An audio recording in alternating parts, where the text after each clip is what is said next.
We're excited to be here today with James Owen, who is our partner in crime on the art side. Quick intro, my name's Catherine. I'm one of the co-creators and designers of Estate Raise the Realm, here with Devin. In our closet recording studio. We're, I think, day 5 of the campaign, and we are excited to be having a coffee side chat here with James. So pass it over to you, James, for a quick intro.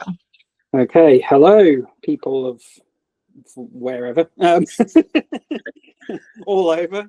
I am the illustrator for Estate Raise the Realm. I've got about 2 years of experience overall with board games specifically. I've had a background in theatre design. That's what I was doing prior, and I've done video games as well, bits and pieces. We started working with you, I think, in June. So just over 5 months now. And Yep. Yeah. And I've done 14 cards now. Mm-hmm. Yep. Something that we've been really excited about working with you, and we've talked about this a little bit, where so we had this AI art for the prototype where we used AI as a tool to generate a vibe for the game. Mm-hmm. Yeah. But it doesn't, like, yeah, you can prompt it and try to re-engineer things, but it doesn't really let you drill down and create that sort of thematic flair where we're trying to build this world. And something that's been amazing to work with you is to have you sort of insert your creative process to help us with that world building. Yeah. So do you want to share a little bit, like, sort of some of the art that you've worked on and how you've inserted that world building technique? Because it's been phenomenal, where you are literally like a wealth of creative innovation for us, and it's awesome. Yeah. So when you approached me and said that we are using AI, but it's only just for conceptual means and to sort of generate that,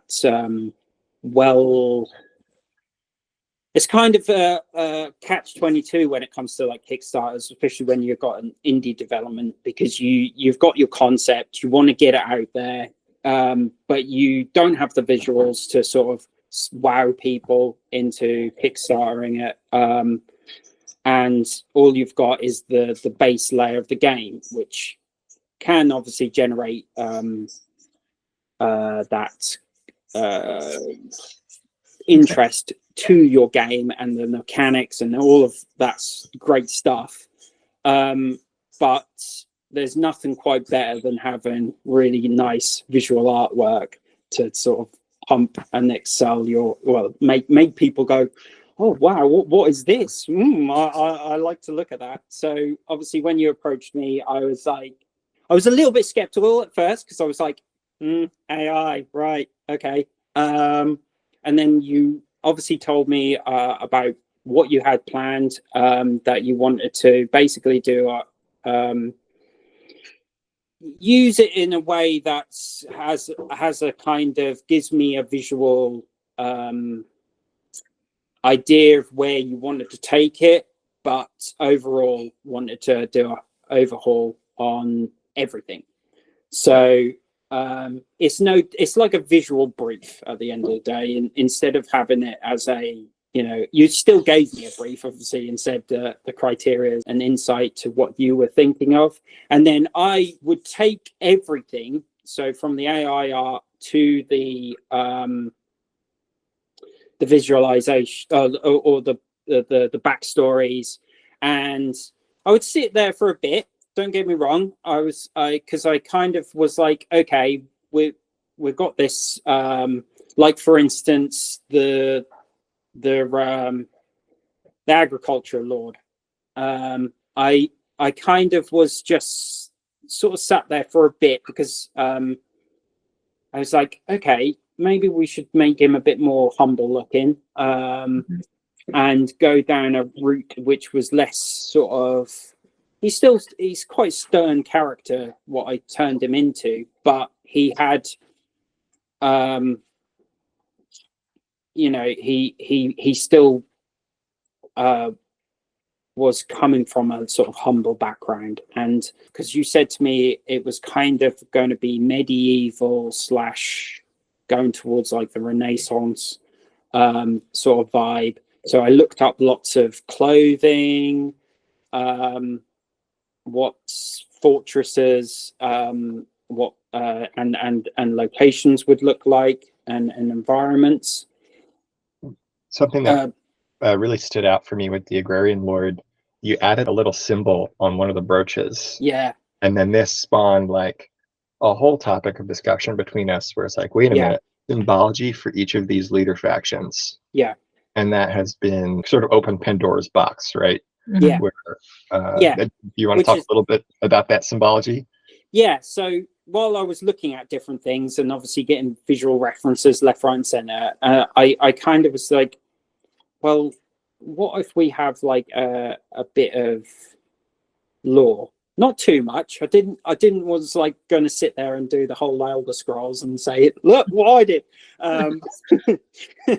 It was kind of like, okay, so maybe we should have a little bit of narrative to these people, and what they meant. So I was kind of looking at symbolism and how we can incorporate such things into the game, so then things can start to tie up, and you get a sense of identity to them. So with the that particular lord, I was like, well, we'll have a flower symbol as is as a symbol for growth and agriculture and all of that kind of thing.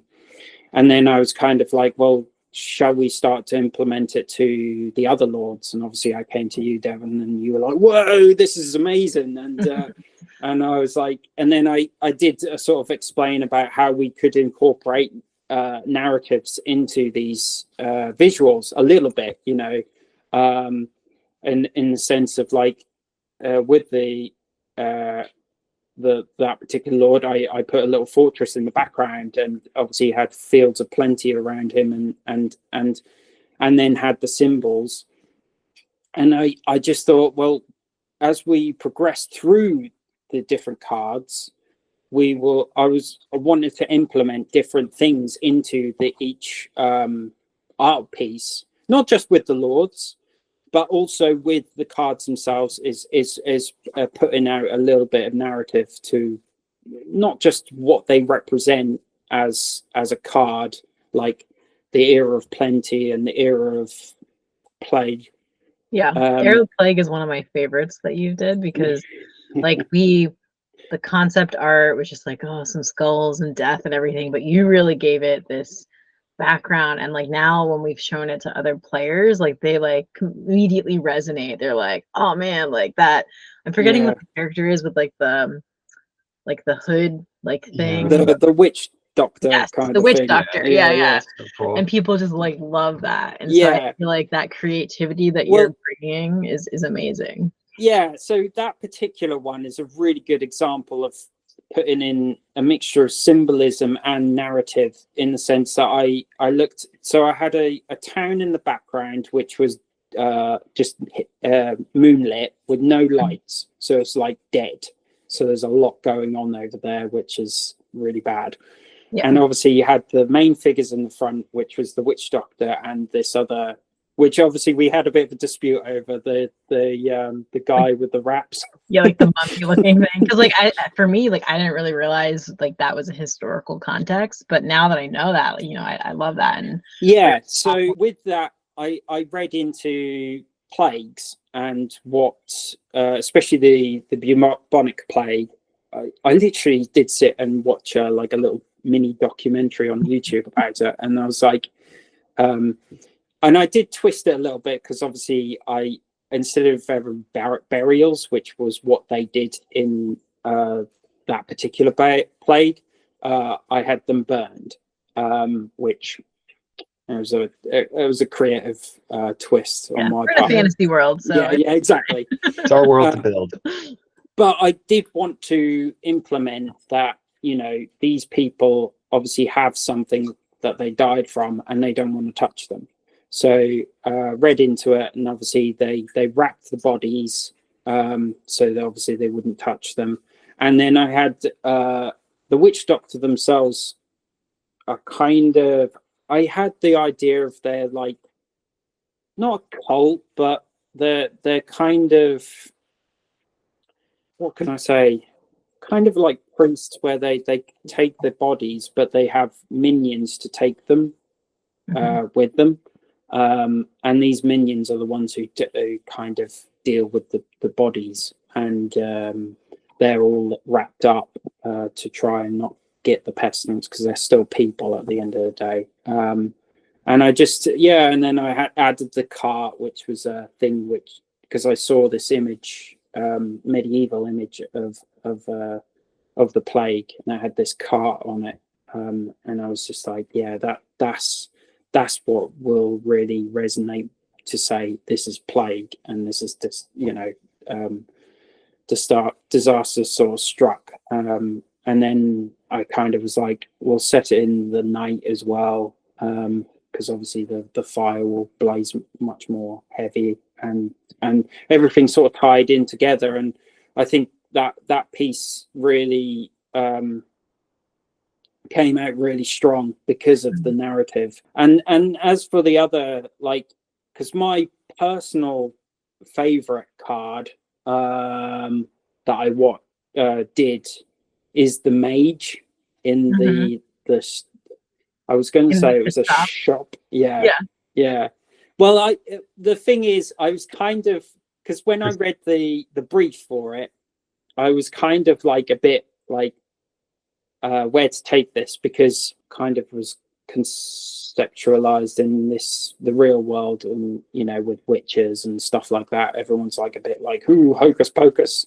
Obviously we don't actually have magic in the world, but if there was magic in the world, would it be looked upon as quite superstitious, and people be a bit like, I don't know. So I tried to have it so the room was, the curtains were draped in front with a slight ajar, because I wanted light to beam through into the room, but everything was kind of secreted a little bit. Because I remember in the original sort of AI art, it was like massive with like, I don't think it was even a window, it was just open yard. Yeah. And I was like, that don't work.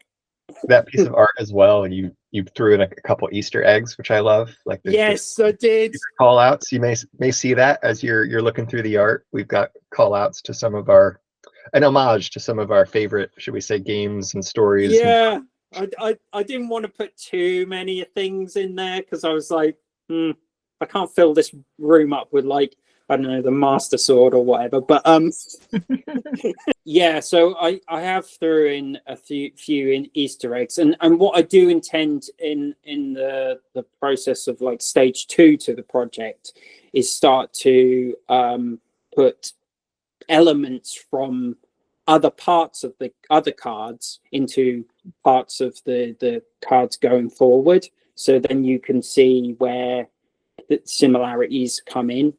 And I also was like along the lines of trying to get a consistency with like people and races. When I'm talking about races, I'm talking like different magical, like elves and the elves and yeah.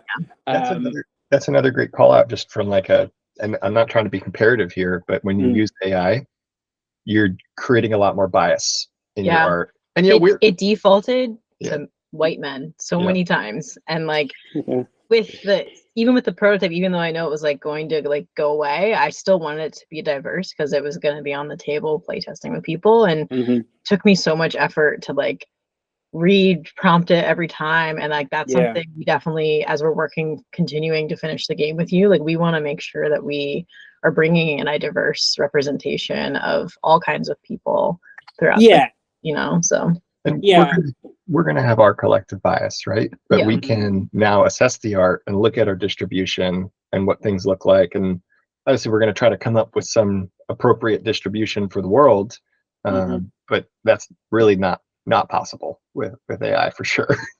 No, I think this is where it falls flat with a lot of it's amazing technology, don't get me wrong, and it can conjure up images like off the bat, but it doesn't have the same thought process of, you know, doing your research, finding those niche little things that can be added to the story element of the art work, the consistency of things. Like I was going to say about, you know, going forward, because we've already got like elves and dwarves and everything, but maybe we could have like different types of elves and dwarves which also relate to those particular species and so forth. And you just can't get that with the prompt work too well, because it just because at the end of the day it's an algorithm based like thing that looks all over the internet and so to speak pinches different parts of artwork all over the place from its prompts, but you can only get so much.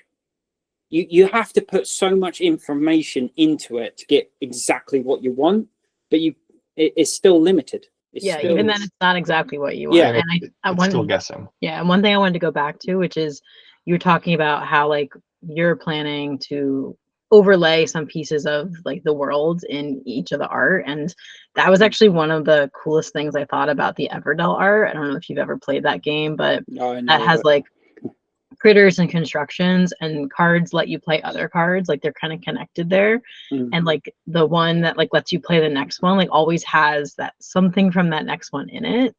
And we don't have that exact mechanic in our game, but I think it would be really cool to like be able to look at maybe the farm and like see maybe the agrarian lord in the background or something, you know, like some of those things. Or, you know, or the city watch blocks the effects of the thief. Maybe the thief is getting arrested in the city watch like scene, maybe, right? So I think there's some massive opportunity there to kind of continue building the world in this thematic way. Exactly, because we did discuss this ages ago. Was you know, obviously you have your game and your mechanics, and that, obviously that's the fundamental thing to everything. But like every great video game or board game, I think it has to have the lore and the story and the narrative to grip people into that world. And as like a publishing company, we know this is our first game, but our vision is to really build games that have this more immersive world building background. And this is going to be the first of a trilogy in the world of Estate. And so like getting this built into game one is really important for us so that we can then expand on it and lean on these characters again in game two and have our players bought in and excited. And Devin has an idea for a book, so like we don't know when that'll happen, but like we do want this to kind of be a jumping off point to continue, you know, building out this world of Estate. Yeah, exactly. And I think it you know, I've always said that narrative as a whole is very powerful. I think it's probably the most powerful tool or I think concept, I suppose, something that man has created that is probably the most powerful thing that man has ever created, because storytelling is just inbuilt and embedded into us from way back, you know, 10,000 BC or whatever. So you mentioned that the mage, which currently in the game it's called the sorcerer, we will be changing that from the sorcerer to the mage as a Estate card. That's favorite art. Do you have a favorite leader art? It's a hard one, because I do like the sorceress, because I was getting creative with that one because I wanted to create like, so I based her all around a rose. Don't know why. I think it was just because the original AI art was like red, and originally I was going to have her so she was like sort of like a Maleficent kind of character, where she had like a dragon, like a magical ethereal dragon in the background. And I started to draw it and conceptualize it, and I was like, this isn't working, just because of the composition of the image. So I was looking around, and I thought, well, what about a rose? so I did the armor thing, because of one hand is kind of armored, plated, and the other side isn't. And then I tried to create her hood and what she was wearing around, like, so thorny but also soft, and then had this like ethereal rose in the background. So I like that one, but I also really like, I like the Spy Master, and it's not just because I like, on a technical level, I was like, yeah, you did well there, James. But it was also like I liked how I implemented that wardrobe in the background with all the eyes. Yeah. And I was like, yeah, that's a cool idea. I wanted it to feel like he's enclosed, he's in the secret area, and he's contemplating on his next moves, kind of thing. Because obviously he's sort of sitting there like that. And obviously the new card, which hasn't actually been revealed yet, as a Secret surprise say reveal. it. super one. Yeah, but I like that one because he looks evil. Yeah. Do you have a favorite? Yeah. My favorite is the Druid Lord. I just love the green and all the colors you brought in there. And I'm always attracted to trees, just like naturally, like any artwork that, is more in that nature-y vibe. And I feel like you really encompass like the character, like living and like in the woods, and like her estate is really like in that, Druid Lord-esque. She's got like a crown of wooden antlers. Yeah. So cool. Yeah, and I did like that one because I also like the leafy dress thing that she's wearing. Yep. I thought that sort of was like, yeah, that's a cool idea. Let's dapple with that one. Yeah, it's a really cool project to sort of get my creative juices, well, everybody's creative juices, and then really come up with all these different ideas and storytelling, really, because that's going to really visualize the whole concept and bring your world to life, and obviously once we've done this, it'll have a lovely foundation to go off of. And I'm sure you've both sort of sat there and thought, oh, there's some narrative here and there's some narrative there. Oh, well, we could explore this in years to come, or whatever, a game about spy masters. I don't know. Well, so Catherine spilled the beans that I am working on a book on the side. Yeah. And one of my favorite leader arts, and I think we talked about this a little bit, but the Trade Queen is on a ship, and that basically the first book that I'm writing follows the Trade Queen, and like at the start of the book, she's kind of traveling between these islands. So it's just like perfect that she is on this like just thematically in the board game. It's like, wow, like this is the character that I was writing about. This is so cool. Yeah, that is really cool. And obviously it's one of those things that could. Is there going to be other cards that could link up to her a little bit? Okay. Sure. So obviously when we're progressing, we can have, well, there is one. Oh, I can't talk about it, but we'll talk about it afterwards. But yeah, it will, that will link that up, and then I'll implement my own visions of certain things, which then you can then feed off of and say, oh wow, okay, we could put this in the book, and maybe we can go down this route with it. Yeah, it's a beautiful, creative, virtuous cycle. It is indeed.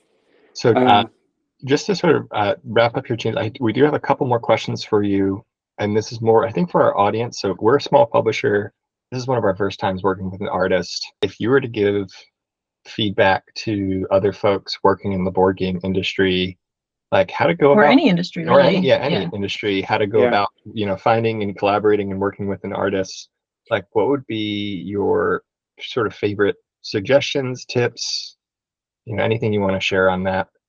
Well, it's a real mixed bag of, obviously you're constantly on the kind of trying to learn your craft, getting your skills to a certain level, keep developing your skills, because I'm always, my artwork has developed a hell of a lot over the last 2 or 3 years.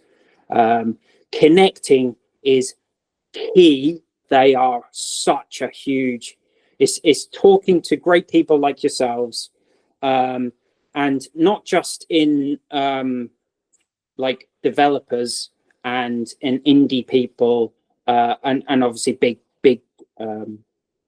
organizations and what have you, but it's also just meeting other artists, seeing what you can learn from them, who are, quote unquote better than you, and developing a strong community and a bond with people who are in the industry, as well as the people who are wanting to get into the industry but are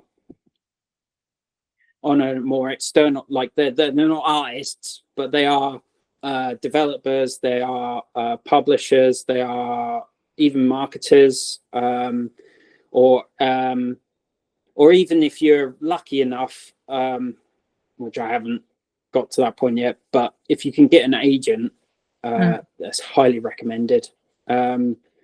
But it is all about connectivity and doing things like this, getting out of your comfort zone. You have to get yourself out of your comfort zone, bypass your fears and your imposter syndrome, because a lot of artists do have it.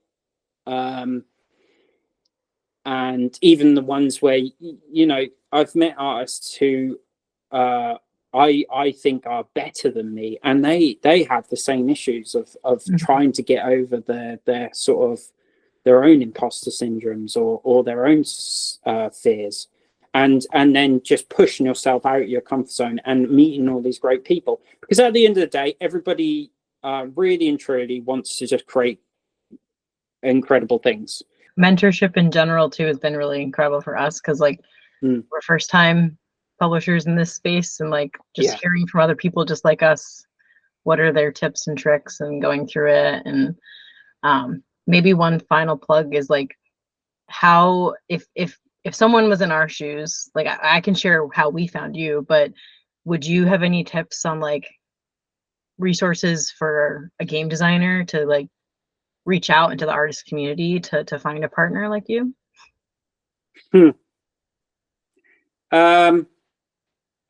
Obviously, you can go on things like Threads. There's Facebook groups that you can join, which I have. Obviously, I'm always looking at Instagram. It's basically kind of the same sort of situation in reverse. So you have to go out and you have to meet people and do your research and find the right people to click with, because obviously you don't want to get an artist who you just don't gel with and you can't collaborate with, because it is a collaboration more than just a job. So you have to go out your way to find these people, and they're so, like, we are in a golden age at the moment. We're very privileged to be in a golden age where social media is a thing. And there's so much resources out there. The problem is there's so much resources out there. There's too many sometimes. It's like you don't know where to look. Because I've used to sort of try and reach out straight from Kickstarter, and I'm like, I look at it and I'm like, I don't know how to contact these people. There's no email address or anything. As a first-time publisher, like we've been eyes wide open throughout the journey, but it's been shocking, like how little there is out there in terms of a playbook, and like understanding what some of the cost structures are for trying to put the game, and also the timing of things. So like that is one regret, that like I kind of wish we had found you and started working with you earlier, because like I wish that the prototype copies we printed with our manufacturers actually had like the art in it versus this fake art. But like from a timing perspective, like we knew we wanted to crowdfund this year. It's really important to have physical prototypes to give people to like try it and make reviews and stuff. So like we had to do that last January, February. Awesome. Well, this has been great, James. Thanks for your time. And I guess we can stop the recording here if we want. Or... Well, we hope everyone enjoyed hearing a little bit behind the scenes on the creative process. And thanks, James, for sitting down. That's all right.